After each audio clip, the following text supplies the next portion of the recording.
নমস্কাৰ কি খবৰ মই নিৰঞ্জন বৰা মোৰ ইউটিউব চেনেল নিৰঞ্জন বৰালৈ আপোনালোক সকলোকে পুনৰবাৰ স্বাগতম জনাইছো যেহেতু টেৰিটৰিয়েল আৰ্মি ওপেন ৰেলী 2025 আমাৰ অসমৰ তেজপুৰ মিলিটাৰী ষ্টেচনত আমি অনুষ্ঠিত হ'ব বুলি ভিডিও বিলাক পাই আছে ময়ো নিকি যত ভিডিও বনাইছো তাত বহুত ধৰণৰ কমেন্ট আহিছে বিশেষকৈ মেইন কমেন্ট কেটা হৈছে আমাৰ ডিস্ট্ৰিক্টৰ নাম উল্লেখ নাই মই তাত যাম নে নাযাম বা যিসকল উল্লেখ আছে সেই সকল এটা কনফিউজন যে 100% ৰেলীটো হ'ব নে নহয় তাৰ পিছত আপোনালোকৰ আমাৰ ডিস্ট্ৰিক্ট এখনৰ নাম নাই তথাপিও আমি যাব পাৰিম নে নোৱাৰিম ইত্যাদি ধৰণৰ বহুত ধৰণৰ কমেন্টৰ আপোনালোকে ৰিপ্লাই পাব আৰু ডকুমেন্ট কি লাগিব কোনটো ডিস্ট্ৰিক্টৰ কেতিয়া আছে বা ফিজিক্যাল টেষ্টত কি হ'ব সিলেকশন প্ৰসেছটো কেনেকুৱা হয় এপ্লাই কৰিব লাগে নে নালাগে ইত্যাদি ইটু জেড ভিডিও মই অলৰেডি বনাই দিছো ডেসক্ৰিপচনতে হে ভিডিওখিনি লিংক পাই যাব হে ভিডিওখিনি কন্টিনিউ চাই আপুনি প্ৰতিটো যিমানখিনি আপোনাৰ মনত কোৱেশ্যন আহিব পাৰে সকলোখিনি আপুনি ডাউট ক্লিয়াৰ হৈ যাব ভিডিওখিনি ডেসক্ৰিপচনৰ লিংকৰ পৰা গৈ চাই ল'ব চাই চিতিহে কমেন্ট কৰিব ইনি কমেন্ট কৰি থাকিলে প্ৰতিটো কমেন্টত ধৰি লও ৰিপ্লাই কৰি থাকিবলৈ অসুবিধা হয় আৰু প্ৰতিটো কথা কোৱা উত্তৰ দিয়াও ইমান সম্ভৱ নহব এইটো ভিডিওৰ মুঠতে এপ্লাই কৰিব লাগিব নালাগে বহুতে এতিয়া গমেই পোৱা নাই যে টেৰিটৰিয়েল আৰ্মিত এপ্লাই কৰিব লাগে নে নালাগে আৰু আমাৰ ডিস্ট্ৰিক্টৰ নাম উল্লেখ নাই আমি যাব পাৰিম নে নোৱাৰিম এইটো দুটা পইণ্ট আৰু আনটো পইণ্ট হৈছে আমাৰ ডিস্ট্ৰিক্টৰ নাম নাই যদিও আমি যাম নেকি হেতু উত্তৰো পাব তাৰ উপৰিও আপোনালোকে এপ্লাই কৰিব লাগে না এটো গম পালে আৰু মানে গোটেইখিনি মই যিমানখিনি মনত আহি যায় গোটেইখিনি কথা বুজাই দিম আপোনালোকে ভিডিওটো হেকলৈকে চাব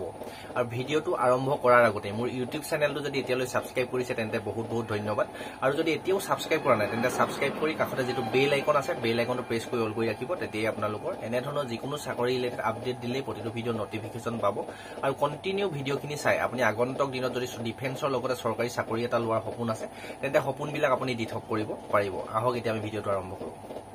প্ৰথম আমাৰ অসমৰ কোনখন ডিস্ট্ৰিক্টৰ কোনটো তাৰিখত আছে আপোনালোকে এই দখতে মই লগাই থম আৰু তাৰ উপৰিও আপোনালোকে ইয়াৰ পৰা স্ক্ৰিনশ্বট মাৰিও চাই ল'ব পাৰে আৰু মই ধুনিয়াকৈ মোৰ ওচৰত যিখন নটিচ পাইছো সেই নটিচখনৰ মতে মই কম আপোনালোকে শুনি ল'ব যেহেতু 11 জুনৰ পৰা 25 জুনলৈকে হ'ব বুলি আপোনালোকে নটিচ বিলাক পাইছে ময়ো ভিডিও বনাইছো সেই নটিচৰ মতে দেই তাৰ পিছত কথা হ'ল এতিয়া 11 জুনত আমাৰ নহয় আমাৰ ষ্টেটৰ নহয় অসমৰ নহয় সিকিম অৰুণাচল আন্দামান নিকোবৰৰ হ'ব বুলি অলৰেডি তাত উল্লেখ আছে এতিয়া 12 জুনত কিন্তু আমাৰ অসমৰ অনুষ্ঠিত হ'ব কোন কেইখন ডিস্ট্ৰিক্টৰ অনুষ্ঠিত হ'ব আপোনালোকে চাই লওক central and north Assam central and north আসামত কোন কেইখন ডিস্ট্ৰিক্ট আপোনালোকে চাই ল'ব এই district of West Karbi Anglong Nagaon Hojai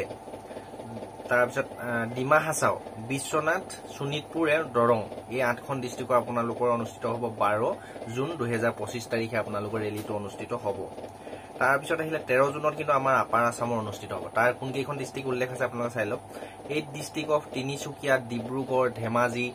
Charaideo Sivasagar Lakhimpur Majuli Jorhat and Golaghat এই 8খন ডিস্ট্ৰিক্ট আপোনালোকৰ 13 জুন তাৰিখে অনুষ্ঠিত হ'ব বুলি উল্লেখ আছে তাৰপিছত 14 জুন তাৰিখে অনুষ্ঠিত হ'ব বড়োলেণ্ড আসামৰ তাত 5খন ডিস্ট্ৰিক্ট পৰে কুকুৰাঝাৰ উদালগুৰি তামুলপুৰ চিৰাং এণ্ড বাক্সা এই 5খন ডিস্ট্ৰিক্টৰ আপোনালোকৰ অনুষ্ঠিত হ'ব 14 জুন তাৰিখে তাৰপিছত 15 জুন তাৰিখেও নহয় 16 জুন তাৰিখেও নহয় 17 জুন তাৰিখে হ'ব আমাৰ অসমৰ বৰাক ভেলী 3 ডিস্ট্ৰিক্ট তাত উল্লেখ আছে কাছাৰ হাইলাকান্দি এণ্ড কৰিমগঞ্জ আপোনালোকৰ 17 জুন তাৰিখে অনুষ্ঠিত হ'ব বুলি উল্লেখ আছে এইকেইখনে উল্লেখ আছে আৰু তাৰ লোকেশনটো হ'ল আপোনালোকৰ সোলমৰা তেজপুৰ আসাম মানে সোলমৰা যিটো মিলিটাৰী কেম্প আছে তাতে অনুষ্ঠিত হ'ব বুলি উল্লেখ আছে আৰু টোটেল পোষ্ট যদি চাই 67টা আছে জিডি আৰু শোল্ডাৰ চিফ কমিউনিটিত আছে দুটা পোষ্ট ষ্টেটমেন্ট অনলি তাৰপিছত শোল্ডাৰ হেয়াৰ ড্ৰেছাত মাত্ৰ এটা পোষ্ট আছে আৰু এই ৰেলীটো কণ্ডাক্ট কৰিব বুলি কৈছে তাৰ recruitment 121 infantry battalion territorial army GHAR RIP will be conduct from মানে আপোনালোকৰ 11 জুনৰ পৰা 25 জুনৰ ভিতৰত আপোনালোকৰ কণ্ডাক্ট কৰিব বুলি কৈছে 121 ইনফেন্ট্ৰি বেটেলিয়ন গাৰৱাল ৰাইফলছ এতিয়া এই নটিচ বিলাক পাইছো আৰু নটিচখন ইয়াতে আপোনালোকে দেখি আছে ইয়াত তাৰ পিছতে উল্লেখ থাকিলে যে আমাৰ কামৰূপ ডিস্ট্ৰিক্ট বা কোনবা ডিস্ট্ৰিক্টৰ ইয়াত উল্লেখ নাই আমি যাম নে নাযাম চাও নটিচত যেহেতু উল্লেখ নাই এটা কি কৰিম মই নটিচত যিখিনি উল্লেখ আছে সেইখিনিয়ে ক'ব পাৰিম আপোনালোকৰ এটা ইচ্ছাৰ কথা হ'ব যদি আপোনাৰ ডিস্ট্ৰিক্টটো উল্লেখ নাই আৰু যদি আপোনাৰ সেন্ট্ৰেল আসামত পৰে বা আপাৰ আসামত পৰে বা লোৱাৰ আসামত পৰে বা বড়োলেণ্ডত আপোনাৰ ডিস্ট্ৰিক্টটো পৰে আপোনাৰ সেই ডিস্ট্ৰিক্টৰ মতে যোনটো ডেটত আপোনালোকক মাতিছে ন কিবা ভুলৰ কমে হয়তো ডিষ্ট্ৰিক্ট কেইখনৰ নাম উল্লেখ কৰিবলৈও থাকি যাব পাৰে আপোনালোকৰ নিজৰ ইচ্ছামতে আপোনালোকে যদি যায় যাব পাৰে হয়তো লৈ ল'বও পাৰে আৰু যদি আপোনালোকে নাযায় এইটো মই যাওক বুলি ক'ব নোৱাৰো যেটো মোৰ কথা শুনি গুচি যাব পিছত মোকে কমেন্ট কৰিব বেয়াবি যে তোমাৰ কথা বা আপোনাৰ কথা শুনি গলো কিন্তু আমাৰ নললে এনেকুৱা ধৰণৰ কথা সেইটো কথা একদম ক্লিয়াৰ হৈ গ'ল আপোনাৰ ইচ্ছামতে আপোনাৰ ডিষ্ট্ৰিক্টটো যদি উল্লেখ নাই যদি ইচ্ছা হৈ যাব পাৰে যদি ইচ্ছা নহয় নাযাব এইটো কথা ক্লিয়াৰ হৈ গ'ল তাৰপিছত 2 নম্বৰ কথা হ'ল এপ্লাই কৰিব লাগিব না নালাগে কোনো ধৰণৰ টেৰিটৰিয়েল আৰ্মিত আপোনালোকে এপ্লাই কৰিব নালাগে যিটো ডেটত উল্লেখ থাকে যিটো টাইমত যিটো ডেটত যোনখন ডিস্ট্ৰিক্টৰ উল্লেখ হ'ব বুলি থাকে তাতে আপুনি হেতু ডেটত পোৱাকে গ'ল আগদিনাই পোৱাকে যাব সেই দিনাই আপোনাৰ 3-4টা বজাব লাইন পাতি দৌৰাই দিব কোনো ধৰণৰ অনলাইন এপ্লাই কৰিব মানে টেৰিটৰিয়েল আৰ্মিত নালাগে এই দুটা কথা ক্লিয়াৰ হৈ গ'ল আৰু 3 নম্বৰটো হ'ল আপোনালোকৰ কোনটো কথা কমপ্লিট হ'ব পাহৰি গৈছো এতিয়া 3 নম্বৰটো হলো 100% ৰেলীটো হ'বনে নহয় এইটো কথা আপোনালোকৰ লাষ্ট আছে শুনি লওক এইবিলাক যেহেতু নটিচ বিলাক ভাইৰেল হৈ থাকে ক'বাত শেয়াৰ হৈ থকাৰ পৰাহে পোৱা হয় যেহেতু হোৱাৰ চান্স আছে কিন্তু 100% নহয় 99% চান্স আছে 1% নোহোৱাৰ চান্সও আছে আৰু যদি হ'বলে হয় আপোনাৰ যেটো 11 জুনৰ পৰা অনুষ্ঠিত হ'ব ন জুন মাহৰ 1 ৰ পৰা 5 তাৰিখৰ ভিতৰত যেটো কেম্প আছে য'ত অনুষ্ঠিত হ'ব তাত আপোনালোকৰ লিষ্ট মাৰি দিব ধুনীয়াকৈ যদি হ'বলে হয়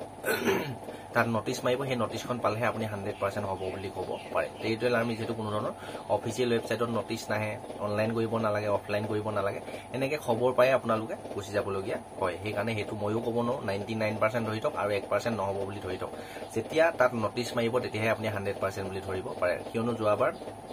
ডিসেম্বৰ মাহত যি ৰেলী হৈছিল ডিসেম্বৰ জানুৱাৰী মাহত 24-25 তাত ইন্টাৰভিউ হয় এসপ্তাহৰ আগত আপোনালোক আমাৰ তিনচুকীয়াত হৈছিল বা শিলচৰ জোৰ হৈছিল মাসিমপুৰ তাত ধুনীয়াকে নটিচ মাৰিছিল এই মতে আপোনালোক 100% হৈছে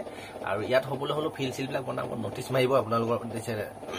তেজপুৰ সোলমৰা কেম্পৰ ওচৰে পাছৰে যদি কোনোবা ক্যান্ডিডেট আছে কোনোবা মানুহ যদি আছে চিনাকি বা লগৰ বন্ধু বান্ধৱী যদি আছে খবৰ খাতি কৰি লৈহে আপোনালোকে যাব নহলে ইমান দূৰ গুচি গলে আপোনালোকৰ পইচা পাতি ইনেই যাব পাৰে আৰু যদি ৰেলীটো নহয় কষ্টখিনিও ইনেই গুচি যাব পাৰে এইখিনি কথা ক্লিয়াৰ কৰি দিলো আৰু ডেসক্ৰিপচনতে প্ৰতিটো টপিকৰ কোৱালিফিকেশন কিমান লাগিব ডকুমেন্ট কি নিব লাগিব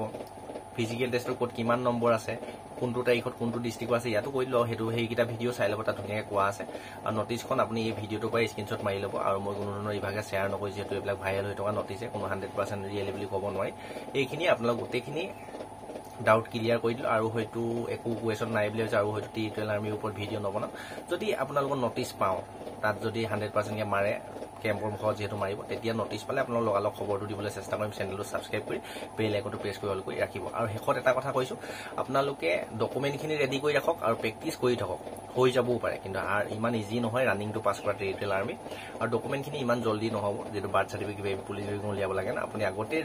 ৰেডি কৰি ৰাখক 25-26 তে আপোনাৰ হ'বই 100% এইখিনি ডকুমেন্টে আপোনালোকৰ কাম হৈ যাব আৰু এটা উল্লেখ আছিল যে ডমিচিয়েল আৰু পুলিচ ভেৰিফিকেশন সাৰ্টিফিকেট মই বেলেগ চাকৰি কাৰণে যেনে আসাম ৰাইফলৰ ইন্টাৰভিউ হৈ আছে বা এসএসসি কাৰণে ডমিচিয়েল আপোনালোক উলিওৱা আছিল যদি আপোনালোকে এসএসসি জিডি কাৰণে হক বা ইন্ডিয়ান আৰ্মি আগৰ ইন্টাৰভিউ কাৰণে হক পুলিচ ভেৰিফিকেশন উলিয়াই থৈছিল বা আপোনালোকে আসাম ৰাইফল যদি ইন্টাৰভিউ দি আহিছে তাৰ কাৰণে যদি পুলিচ ভেৰিফিকেশন বা ডমিচিয়েল উলিয়াইছিল হেখনেই হৈ যাব তাত যেহেতু সিএপিএফ আৰ্মি এনেদৰে লিখা থাকে হেখন ডমিচিয়েলি হৈ যাব আৰু হেখন পুলিচ ভেৰিফিকেশনে হৈ যাব কিয়নো আৰু আপোনালোকৰ এক্সট্ৰাকে উলিয়াব দৰকাৰ নাই খালি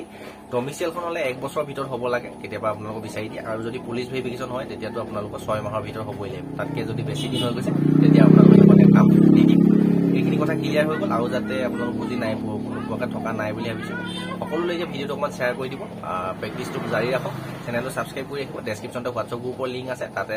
যোনটো গ্ৰুপ এডমিনৰ নাম্বাৰ আছে তাতে গৈ আৰু যদি কিবা পাৰ্সোনালি সুধিবলগীয়া থাকিলে সুধিব পাৰে মই যিমান পাৰো ৰিপ্লাই কৰিবলৈ চেষ্টা কৰিম আৰু আপোনালোকৰ ইনষ্টা আইডি দি থৈছো টেলিগ্ৰাম চেনেলৰ লিংক আছে ফেসবুক পেজৰ লিংক আছে গোটেইখিনি আপোনালোকে সাবস্ক্ৰাইব ফলো কৰি ল'ব যদি মোৰ লগত জড়িত হৈ থাকিব বিচাৰে আজি ভিডিও পাই ইমানতে বিদায় লৈছো নেক্সট আকৌ এটা অতি গুৰুত্বপূৰ্ণ ভিডিও এটা আপোনালোকৰ লগ পোৱাৰ প্ৰতিশ্ৰুতি ঘৰখন পৰিয়ালটো সমাজখন তথা দেশখনৰ উন্নতি হওক প্ৰতিটো ক্ষেত্ৰতে কাম কৰি যাওক আপোনালোকৰ লক্ষ্য উদ্দেশ্য সোনকালে পূৰণ হওক তাৰে কাৰণে ভগৱানৰ ওচৰত প্ৰাৰ্থনা জনাই আজি ভিডিওটো পাই ইমানতে বিদায় লৈছো ধন্যবাদ